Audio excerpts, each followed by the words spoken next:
Thank you for coming again. I hope you've all enjoyed the lunch so far. Yes, it was very good. Thank you, Dave. Glad one of you liked it. Now, before we move on to our guest speaker, I'd just like to let you know we've got a bit of a celebrity in the room today. One of our members from New Forest West, Mrs. Doris Blake, who's sitting over there, just in the Daily Echo. Let's show you her photo. She has just finally received, after 60 years, the medal for her husband's Atlantic Convoy Medal.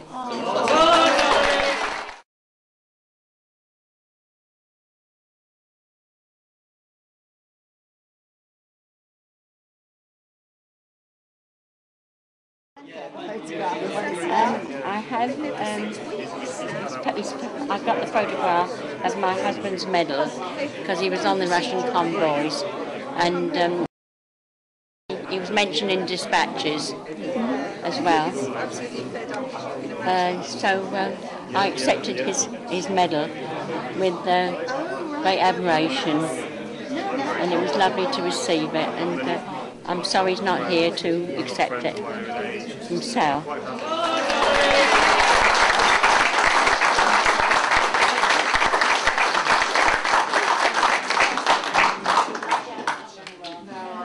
A very long time, well overdue, I think you'll agree. Now, we have with us today a gentleman who beat me in the MEP hustings run-off. But I'm not bitter. But a man who has already proved in the last couple of hours that he will go to the nth degree to ensure he got here. He came down on the train from London today, which stopped at Basingstoke. And then he managed to hire a car and manically drive the rest of the way here. So his apologies for not making it quite for the lunch and being upset when the food was a bit cold. I'm sorry, but you've done very well, Gawain, to get here. So I think we'd all show our appreciation. I introduce, hopefully, our future MEP, Gawain Towler.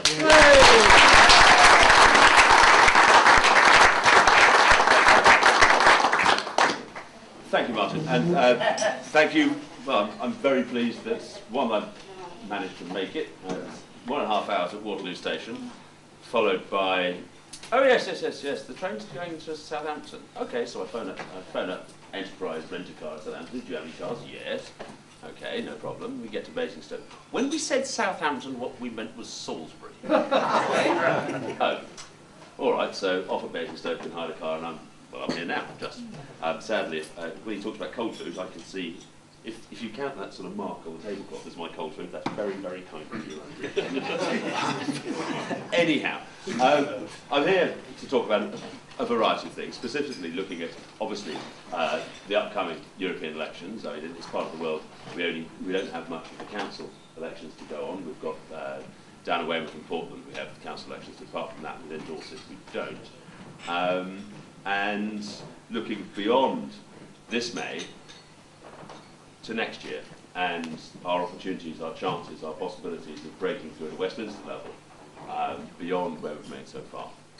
A couple of bits about me. I'm a camp rat. My father's in the army. I don't come from anywhere. I'm rootless and pointless. However, I was sent to school in the Blackmore Vale, and my mother now lives in Wimborne, and so I've become Dorset by adoption in that way. I spent 11 years somewhere near Hambledon Hill, mostly very near Hambledon Hill, sometimes with a bottle of cider and a straw, which I still think is the only way to drink cider.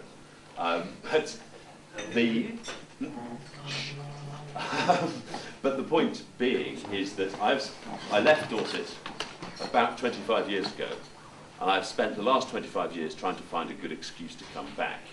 Now, if you chaps work very hard, you give me that excuse, because I will be moving back into Dorset if I get elected, and I will be unbelievably happy about it. It's time at its home. Admittedly, it's a bit north of here. It's the sort of Blackmore Vale, Cranbourne Chase part of Dorset. That's where I feel most closest.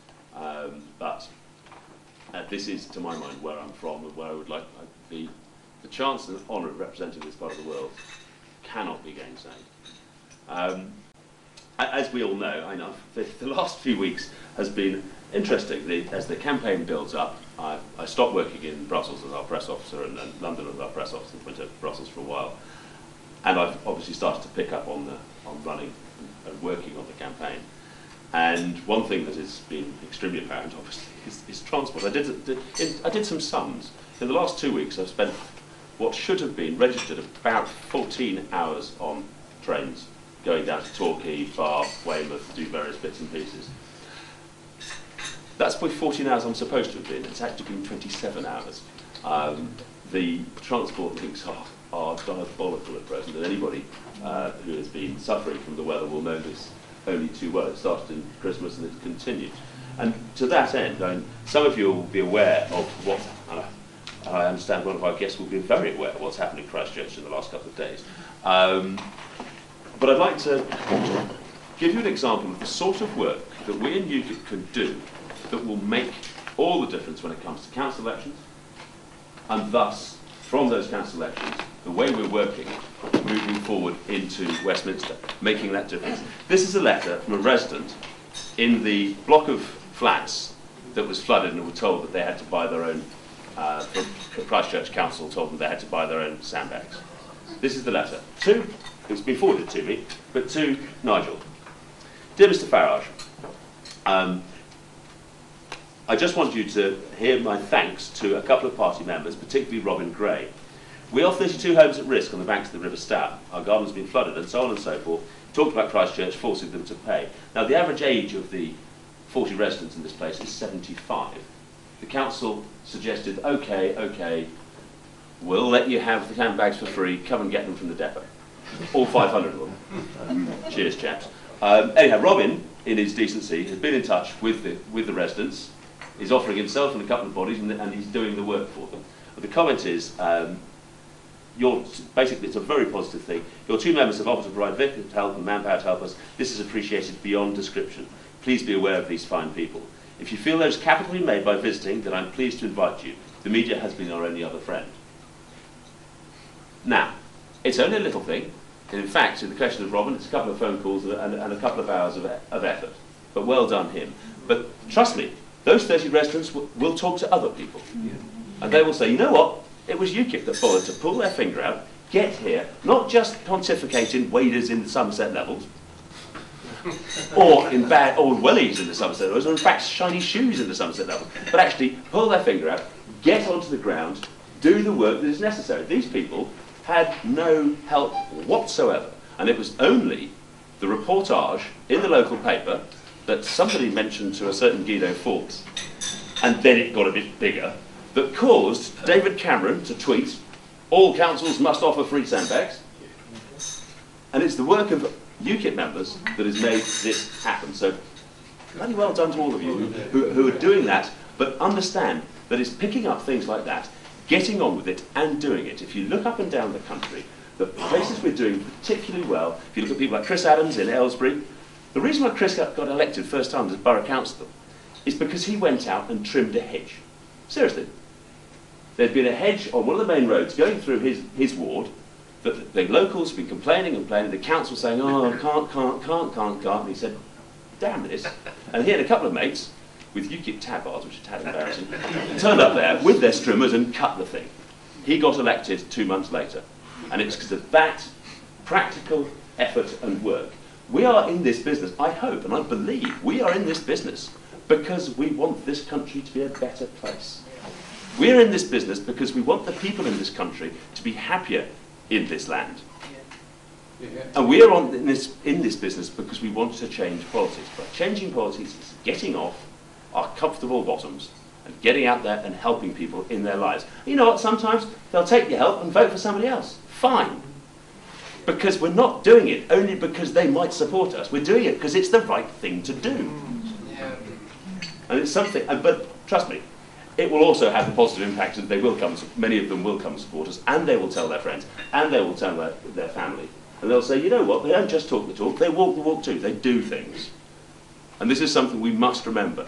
UKIP has for many years been quite a, I'm not sure if intellectual is the right word, but it is a party of the gut. We have strong beliefs, but these are high politics. They are constitutional affairs. They are looking at the Great Reform Bill of 1832, 1686, a terribly important year, 1066, 1415. Well, actually, all these are absolutely vital because they matter. But what also matters is getting down there, getting our feet wet in this case, and helping people in their daily lives. We're decent people, let's show it. Because the more we show it, the less the media can turn around and say, oh, they're nasty. Well, actually, they're not. He helped me out here, he helped me out there. She did this, she did that. These stories about UKIP that are in some way nasty, some way unpleasant, will be proven wrong by our actions. And this is utterly, utterly important. Moving on a bit from there, we had the by-election this week, as we're all aware, 18%. I'm sure we'd like to have done somewhat better. We came second. It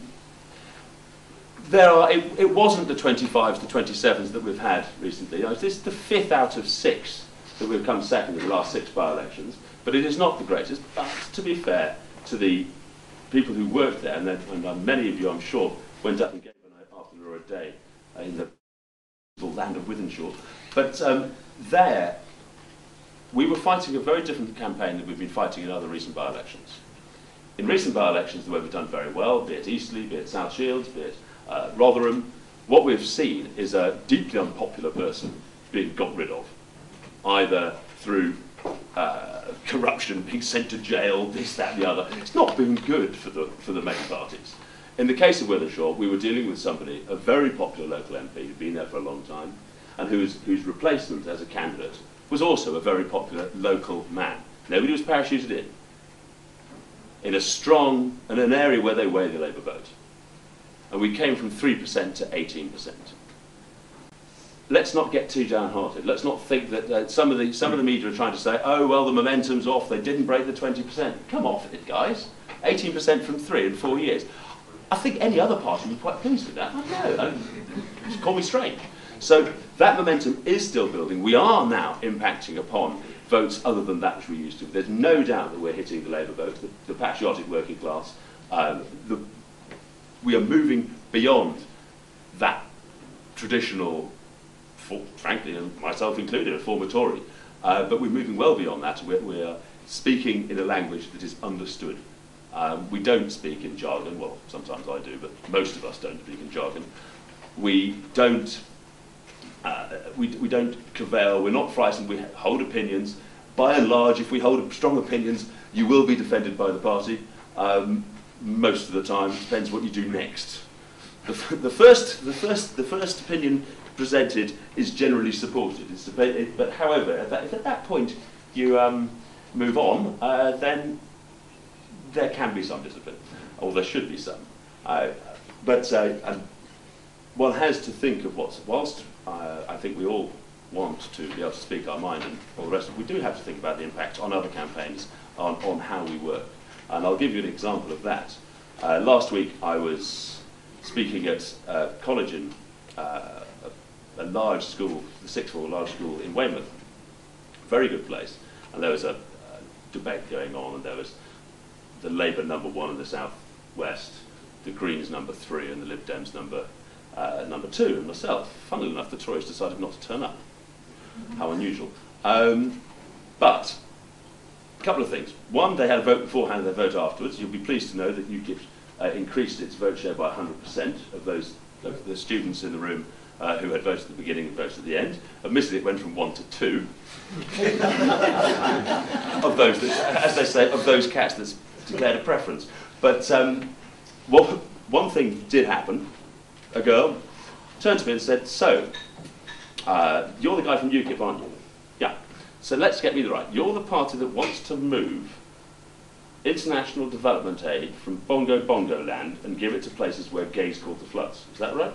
Yeah. These are difficult questions to answer. Now, it's a jokey question, but it's actually quite serious. We've got to be a little bit more disciplined in the way we talk and the way we do things, because it means that you're left. The guy on the stump is left dealing with a question like that, which you laugh it off, but actually, it's a problem. And we have to think about that. A little bit of self-discipline is no bad thing. Other than that, the campaign itself, I think we are looking at we've had these various opinion polls in the last few weeks. One put us on about in second on 25. One put us on in third on 20. It was, I think, the Guardian opinion poll, the ICM opinion poll last week that put UKIP, looking at the European elections, on 20%. And again, we had the press going, their bubbles burst, the momentum's gone, and all the rest of it. Can I point you to a different issue, which is 4 years ago, that same polling company, the same distance out from the European elections, put us on 3%. We made 16.5. So again, I wouldn't get too downhearted about being in third on 20% at this point in the election process. We haven't started yet. We're not out there yet. We're not campaigning yet hard. We don't have the banners up. We don't have the posters up. We don't have, and the media hasn't yet cottoned on to the European elections. Now, but I will tell you this, they will.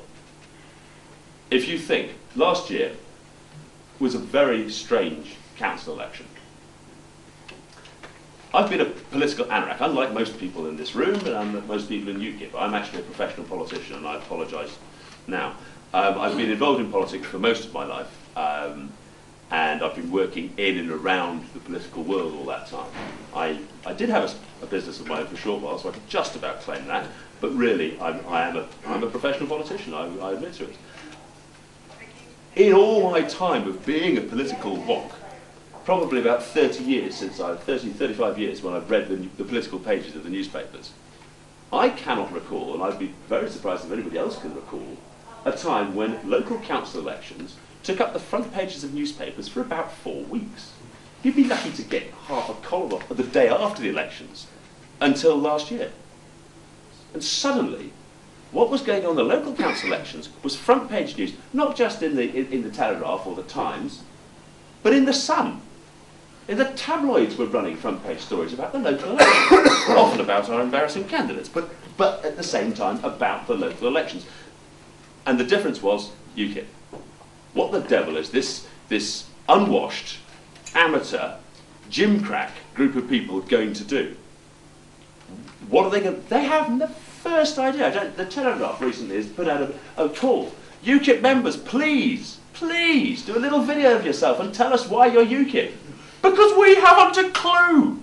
And we don't understand. We can't write stories about you if we don't know who you are. So please do our work for us. I would advise caution if you wish to make that video. Not that you shouldn't, but I'd advise a little bit of caution. Anyhow, never has the European election appeared in the press before the last week. Oh, trust me, it will this time. And it will because they're going to try and get a handle on us again. We are the story. We are the news. We are the people making the change in British politics. We are the people who are forcing the change in British politics. And we are the people who are going to make this country a better place. But because of that, they will be watching. So I have no fear of a 20% poll at present, because the story's not out there yet. People aren't debating the European parliamentary elections yet, but they will be. And when they do, we need to be ready.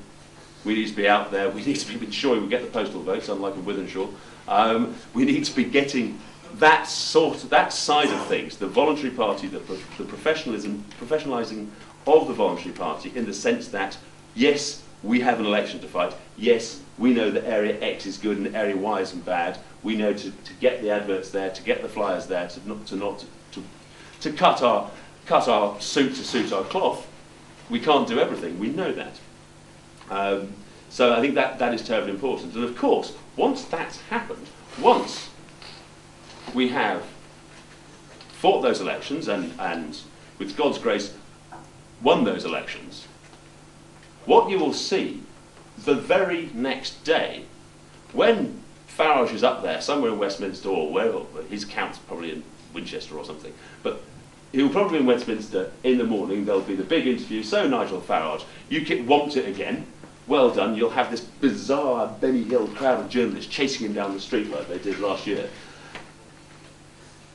What he's going to be saying, what he's going to want to be saying is, that was then, that was yesterday. We always knew we were going to do well there, but we're interested in next May, we're interested in next June, we're interested in Westminster, we're interested in breaking through and changing politics for good in this country. Not just a flash in the pan. And to that end, I can point to 600 Westminster candidates selected. I can point to hundreds of borough councillors and district councillors and metropolitan councillors elected last night with our MEPs. That's what the story is going to be. On May the 23rd, the MEP elections is history. Yes, we might raise a glass and congratulations, hopefully, on that day. But beyond that, that is history, because that is not our focus. Our focus is Westminster, must be Westminster, and remains Westminster.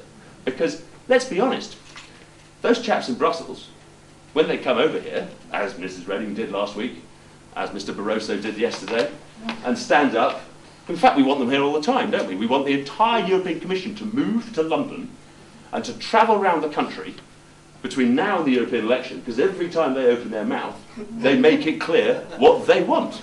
They do believe in the United States of Europe. They do believe in all these things. Barroso yesterday is saying what? Yes, mass migration has been a bit of a problem for people, but you're going to keep it. You're going to continue having mass migration despite the problems it causes. That's what we're saying. Please, do it more. Get to our villages, get to our towns. Come over here, talk to us. Because, by gosh, that helps. But our problem isn't them. They're honest.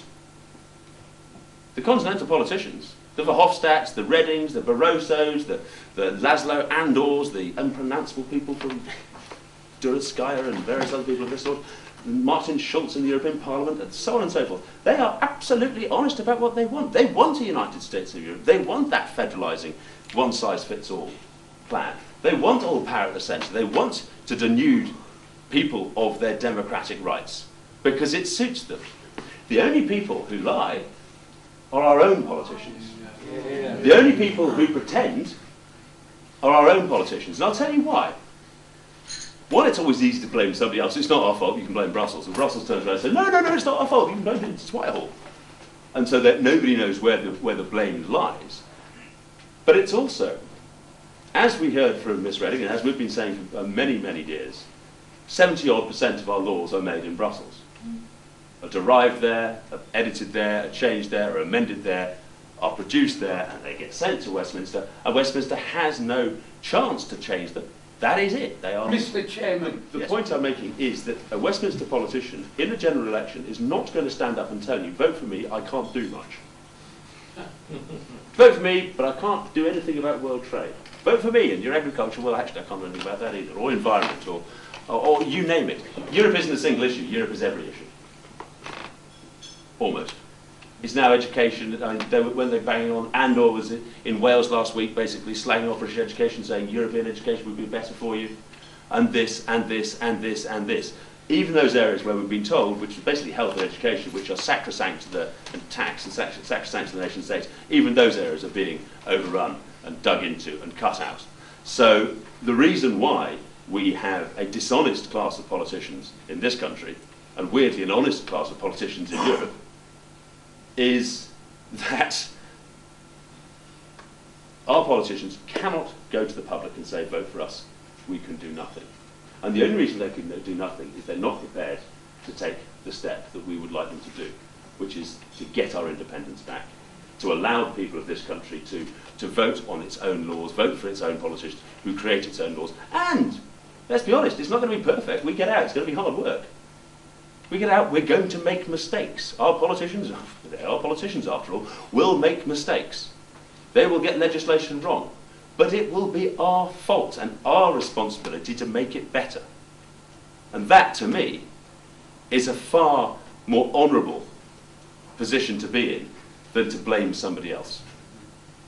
So that's basically where I'm at. Thank you very much. I was listening to a video that was anti-EU this morning, and it was full of the usual insults of rubbish, but one of the things it attacked very heavily on was to say the 75% laws are not made in this country is untrue. Right. Now, it seems to me it could be true because we've had to have gay marriage, we've had to have votes for prisoners, we've had to have flooding, all thanks to the EU. But can we make sure that our 70% of laws are not made in this country verified somehow, so we have an argument? One of the problems with that particular statistic is that there are many, many different ways of looking at it. We were initially using a statistic of around about 70 to 75 because the German government did a study. and they came up with 85. But of course, Germany's in the euro, so therefore they've got a significant chunk of their legislation which is impacted by Europe, which we don't have. So we took a as a guesstimate, and it is only a guesstimate, and the reason why it's a guesstimate is Lord Pearson has time, almost every year, on an annual basis, he asks the question, will the government please do a study into that, exactly what you're asking, get a proper verified government study. The government has always said no. It'd be too expensive to check. That's the reason. It'd be too expensive to check. Your question is too expensive, so we do not want an answer. Now, last week, Viviane Reding, the Vice President of the Commission, once in a video debate and once later at the LSE, made it very clear that she, as the Vice President of the Commission, believes that between 70 and 80% of our legislation is made in Brussels. Now, she calls it co-decision, co-made in Brussels. And she basically says the European Parliament, because that's why the European Parliament elections are important, because it has co-decision powers over 70% of the laws that will impact upon this country. That's not co-decision with Westminster, by the way. That's co-decision with the Commission and the Council. So Westminster is still cut out of this. Yes, there's the chance, for example, at Council for Cameron to veto something. But I'll try and throw a classic example of something that I was talking about yesterday. Yesterday I was very lucky. I went to see the Wessex Waters HQ up in Claverton in Bath. And I had a meeting with their chairman because there's the first what's called the European Citizens Initiative, this fig leaf where you get 1 million signatures from the 27 countries on a subject. It can be placed before the European Parliament. They have to have a debate about it, then the Commission has to respond, and it moves forward. And look, we're a democracy, 1 million people sign up to something, a petition, and we can have a debate about it. The first one is something called right to water. And this right to water proposal suggests, amongst other things, that all water should be under state control. Okay, and it's a human right. It's a fundamental human right under European. It should be under European law. Water should be a fundamental human right, as should sanitation be. Now, obviously, in Britain we have water is run by the private sector. In Wales it's slightly different. In Scotland it's slightly different. We have different setups in different parts of the UK, let alone different setups in different parts of the EU. We've got different setups here in this country. The problem with that is twofold. One, of course these blighters haven't even suggested a costing of this. In this great website, it's the unions, the European unions that have created this petition. This great website of theirs and what their proposals are and all the rest of it, the idea of costing how much it would be to nationalise the entire water industry of the European Union is not even mentioned. But there's that problem. You've also got a sort of moral hazard problem to it, is if it becomes a fundamental right to access to water and to sanitation, why bother paying it? Who would pay? They've got to give it to you. There's no right for them not to. Why would anybody pay? Again, uncosted, unthought through. But we have a problem. 9 countries in Europe already have state-owned, retained state-owned water companies. That means that the Council of Ministers, there is already a chunk of votes in favour of this proposal. Then you've got to remember that this is an environmental issue. So it is on QMV, qualified majority vote, at the Council. So we can't veto it. Of that 1 million signatures, less than 1,500 were collected in this country. So a piece of legislation that could have the most phenomenal economic impact on this country when it comes to the cost of nationalising, the cost of all the rest of it. And we know one of the problems we've had recently with water is that while the water boards were owned by the state, they forgot to invest for 40 years. And okay, we complain about our local water boards regularly, although in Bournemouth you've got quite a good one. But actually, they are investing. They're having to make up the 40 years of lack of investment as when it was a nationalised industry. All that, not a piece of costing. 1,500 people in this country called for it, and it could be our law. And there's not anything our government can do to stop it, because it's under QMV. What do you do? So, Mr. Chairman, might I come back to the point? Forgive me. I make the point that over 30,000 rules and regulations that are mandatory upon us. So now, where does that put the 75%? You see what I'm getting at? We have had to accept over 30,000 because they changed the rule from us, the 10 Commandments, knowing what we shouldn't do, to the utter bureaucratic financial fiasco of all this bureaucracy. And I would have thought it was more like 95%. Okay. Thank you, Alan. That's a good point. I'll take one more question if there is one for Gawain. Anyone? Paul? I've got several, but...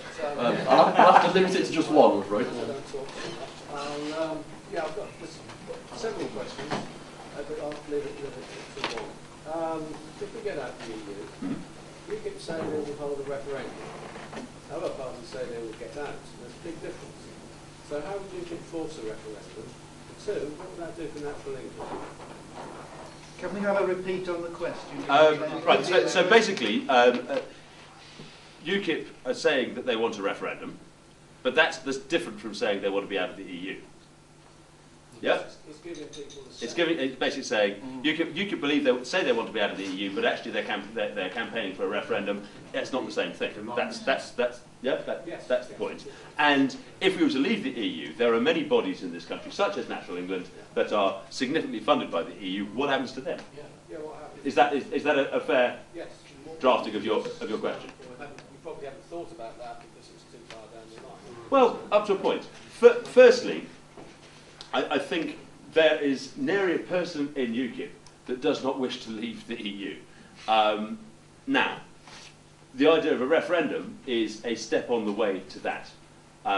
If we had the good fortune to make a majority in the House of Commons, we would feel that our mandate to repeal the ECA, the European Communities Act, would be there in the general election. However, if we've got 15 seats in Westminster, which is possible, likely next time, given it works this year, we would be pushing for a referendum within a House where we're only 15 seats, because it is a step in the right direction. Look at Alex Salmond. He didn't. First, he got his referendum to have devolved assembly in Scotland. They always wanted independence, but they did it bit by bit. They moved the gatepost. They moved the argument forward. So, whilst I don't think there's a single person here or in the party who does not wish to leave the EU, getting it requires, one, a majority in the House of Commons, which, with the best will in the world, is going to be unlikely at least for a couple of years, and two,